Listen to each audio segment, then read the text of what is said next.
every believer carries a mandate that extends beyond church walls into boardrooms, classrooms, the marketplace, and communities. Because ministry is not confined to the pulpit. Wherever God has positioned you is your ministry, and every gift He has entrusted to you is not merely for influence, but for impact, because impact creates legacy.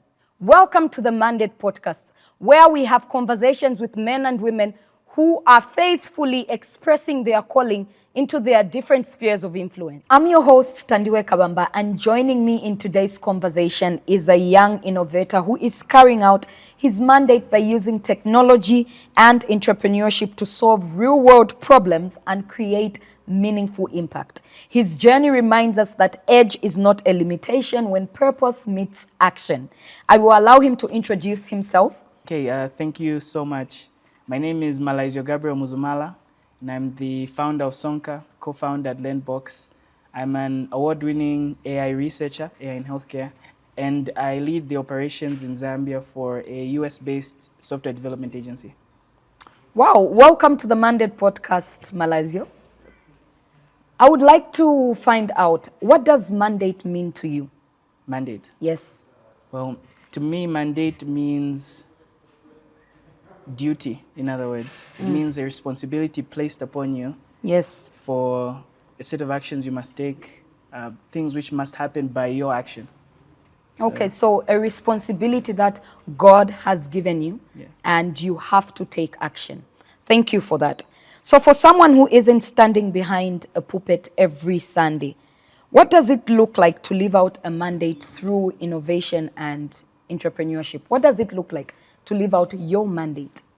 Okay, well, the way I see it is that each of us has placed upon ourselves certain things which pull us to contribute to the world. Yes. I remember when I was much younger, I attended a church camp for Mount Zion, and one of the things talked about was purpose. And how do you find your purpose? By it being things which you see in the world, which affect you deeply, and oftentimes they may not affect everyone else as much. Yeah. And so for me, that's how I take it. I happen to be fortunate enough to be skilled where I can contribute to many problems, and I try my best to do that and make impact in those things. And I see that as my mandate, to be impactful, to contribute. Yes. Okay, so you have spoken about you were taught on purpose. What affects you might not affect others. So what affects you? So that we may know what exactly is your mandate. What affects you? What problems are you solving out there? Well, right now, the biggest problem I'm trying to solve, or at least I'm trying to help solve, is one of the major challenges in Zambian healthcare workflows, around radiological workflows in particular. In 2021, there were only 9 qualified radiologists in Zambia, in the public service, serving a population of almost 20 million people. That is about 1 radiologist for 2 million people, which is why for certain non-emergency cases, you might find it takes even months before a CT is read and people get their reports. And so what I've been working on is artificial intelligence-based tools, which is what got us these awards. Artificial intelligence-based tools to assist in these workflows, to help make the non-specialized doctors more productive so that they can carry out some of the lower level tasks and leave the radiologists to focus on the more challenging ones. And healthcare technology in particular is very regulated, but there's been some impact of our work, and huge impact as we see in the future as we progress it forward. I don't know if I answered your question. So you have. So you did see that there was high demand and low supply, and you saw the gap there, and you went for it.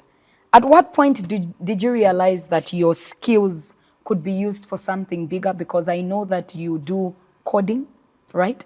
So at what point did you realize that this is I can do more than coding? Well, actually, when I realized that the skill could be bigger was even before I started coding. So what happened was I participated in a competition by Huawei, and they gave me quite a bit of money for winning. And at that point, I realized that, wait. At the time, I didn't even want to learn to code. But after that, they took us some places, and I learned so much from that. And that took me in that direction. And when I realized this stuff can make huge impact in the world was when my friends and I started Learnbox. When we started to see users from elsewhere in the world starting to use the application, starting to pay, which was absolutely crazy, right? And so when you start to see such, you realize that, firstly, many things are possible, but also that the people who have built these big systems we use, these large tools we use, it's very easy to think that those are not people like me, right? They're not just normal guys who started something and it was scrappy and ugly, but they kept pushing.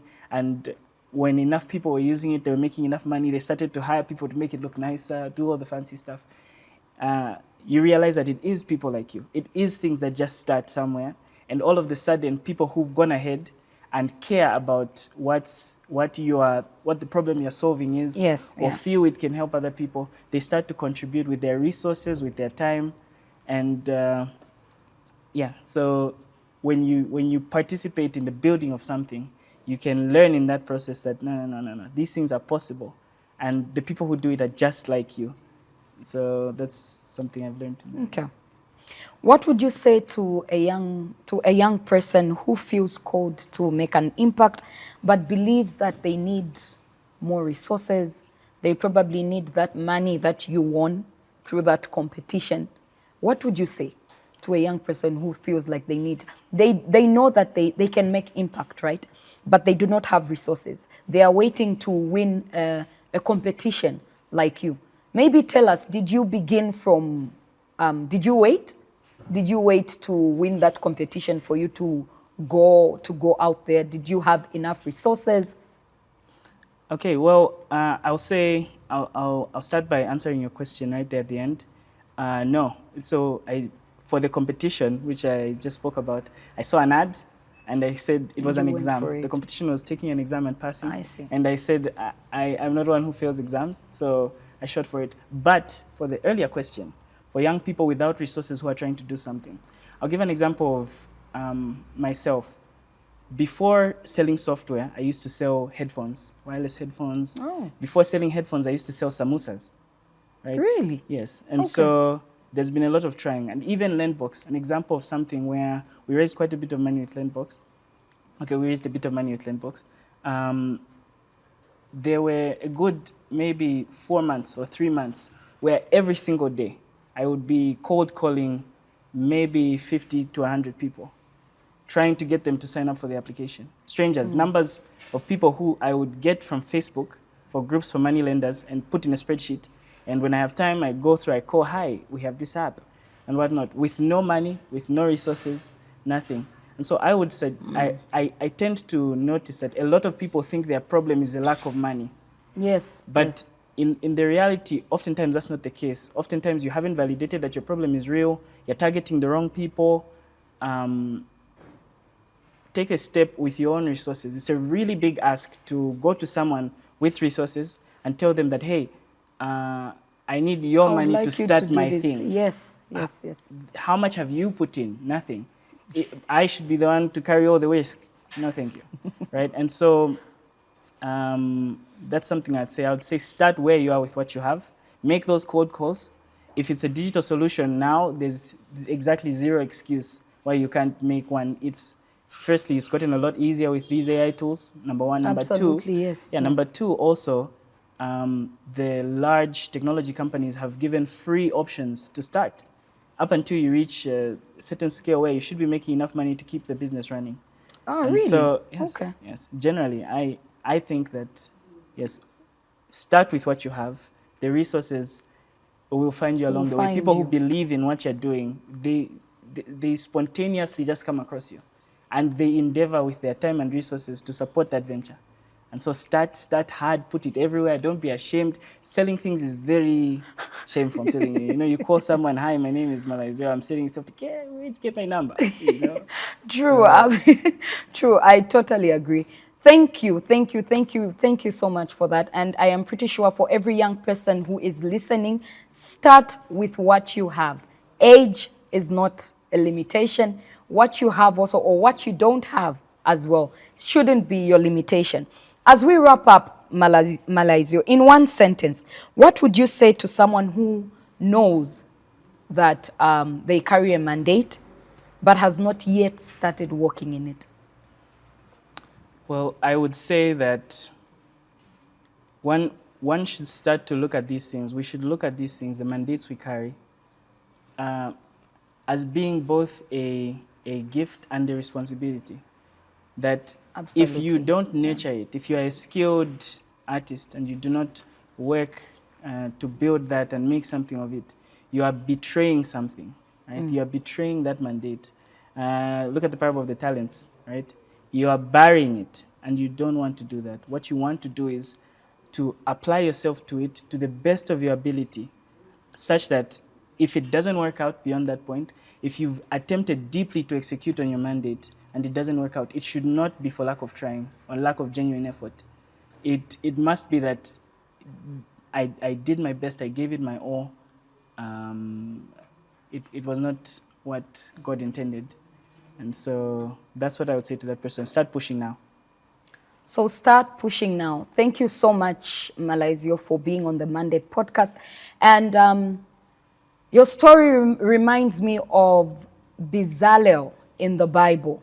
Bezalel was the one that God anointed to build, a craftsman, right? An innovator that God anointed so that he can build or craft the temple, which speaks to that mandate is not just, it's beyond the pulpit, as we have said, and it is not just in the corporate space. It starts with people like you, people who are innovators, people who are creative thinkers. So thank you so much for being here. Thank you.